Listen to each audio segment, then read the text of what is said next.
बिस्मिल्लाहिर्रहमानिर्रहीम अस्सलामु अलैकुम व्यूअर्स ਤੁਸੀਂ ਵੇਖ ਰਹੇ ਹੋ ਆਪਣਾ YouTube ਚੈਨਲ ਪਾਕ ਪੰਜਾਬ ਟੀਵੀ ਤੇ ਮੈਂ ਹਾਂ ਤੁਹਾਡਾ ਦੋਸਤ ਅਬਦੁਲ ਵਾਹਿਦ। ਸਭ ਤੋਂ ਪਹਿਲਾਂ ਜਿਨ੍ਹਾਂ ਦੋਸਤਾਂ ਨੇ ਆਪਣਾ ਚੈਨਲ ਸਬਸਕ੍ਰਾਈਬ ਨਹੀਂ ਕੀਤਾ ਉਹਨਾਂ ਅੱਗੇ ਰਿਕੁਐਸਟ ਹੈ ਕਿ ਆਪਣੇ ਚੈਨਲ ਨੂੰ ਕਰੋ ਸਬਸਕ੍ਰਾਈਬ ਤੇ ਨਾਲ ਹੀ ਬੈਲ ਆਈਕਨ ਨੂੰ ਕਰੋ ਓਕੇ, ਤਾਂ ਕਿ ਸਾਡੀ ਅਗਲੀ ਵੀਡੀਓ ਦਾ ਨੋਟੀਫਿਕੇਸ਼ਨ ਤੁਹਾਡੇ ਤੱਕ ਪਹੁੰਚੇ, ਤੁਸੀਂ ਉਹ ਵੀਡੀਓ ਵੇਖ ਸਕੋ ਸਭ ਤੋਂ ਪਹਿਲੇ।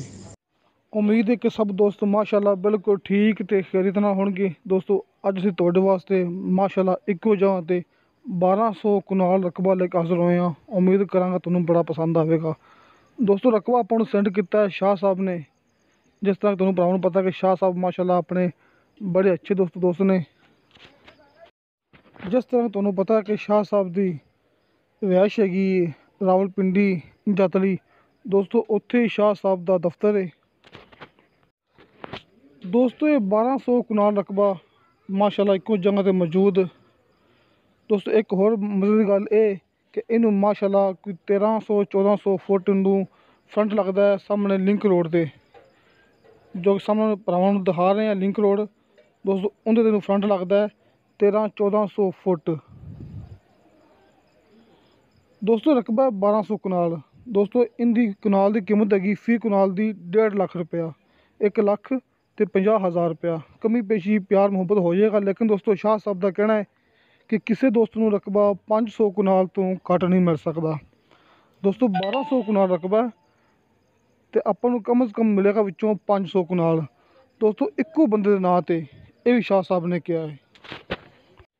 दोस्तों तहसीलो ज़िला चकवाल, तहसीलो ज़िला चकवाल, चकवाल शहर तो कोई 40-45 किलोमीटर फासला इस रकबे का। मौजा दोस्तों दस्सिया विच शाह साहब ने, तुसीं अपनी मूवी देखनी एंड तक। इंदे विच शाह साहब ने आपां नूं एंड दे विच मुकम्मल गलबात कीती है, जिहड़ा मौजा है वो भी दस्सिया है। दोस्तों फिलहाल मैनूं इन्ना पता है कि कलर कारा आह्ली साइड ते ये रकबा है, इक्को बंदे दे नां ते शाह साहब ने कहा सी। तुसीं दोस्तों ये गल याद रखनी कि उही शाह साहब ने जिहड़े कि साल हो गया तकरीबन मैनूं कि मूवी सेंड करदे ने चकवाल तो, पिंडी तो, झेलम तो। दोस्तों उन्होंने रकबा माशाल्लाह काफ़ी सेल किया है इस तरह मूवी अपने यूट्यूब ते मैं अपलोड करके। दोस्तों ये मेरा चैनल है पाक पंजाब टीवी। दोस्तों ये गल तुहाडे नाल खास करनी कि शाह साहब ने माशाल्लाह अपना चैनल बनाया है दोस्तों, जिंदा नाम है शाह जी प्रॉपर्टी नामा, शाह जी प्रॉपर्टी नामा। तुसीं दोस्तों उन्होंने लाजमी सबसक्राइब करना है। तुहानूं इस मूवी की डिस्क्रिप्शन दे विच शाह साहब का चैनल का लिंक मिल जाएगा। अस्सलाम वालेकुम भाईजान। जनाब ये चिंजी रोड है, आगे चिंजी की तरफ जा रहा है रास्ता। ये यहाँ की मेन निशानी जो है कि ये रोड के साथ टर्न जब लेंगे आपको तो ये सामने डेरा नज़र आएगा। ये इस रकबे का डेरा है, ये मकान बने हुए हैं।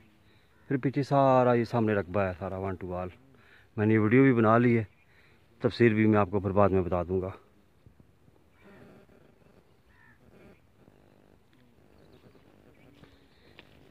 ये चिंजी रोड है। यहाँ पर असल में नेट नहीं आ रहा, मैं आपको पिन लोकेशन नहीं भेज सकता, अभी नेट नहीं आ रहा।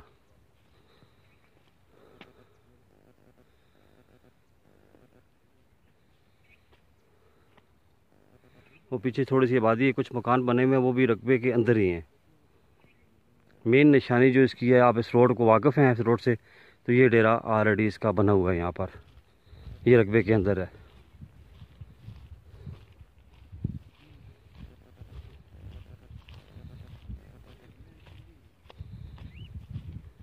ठीक हो गया जी।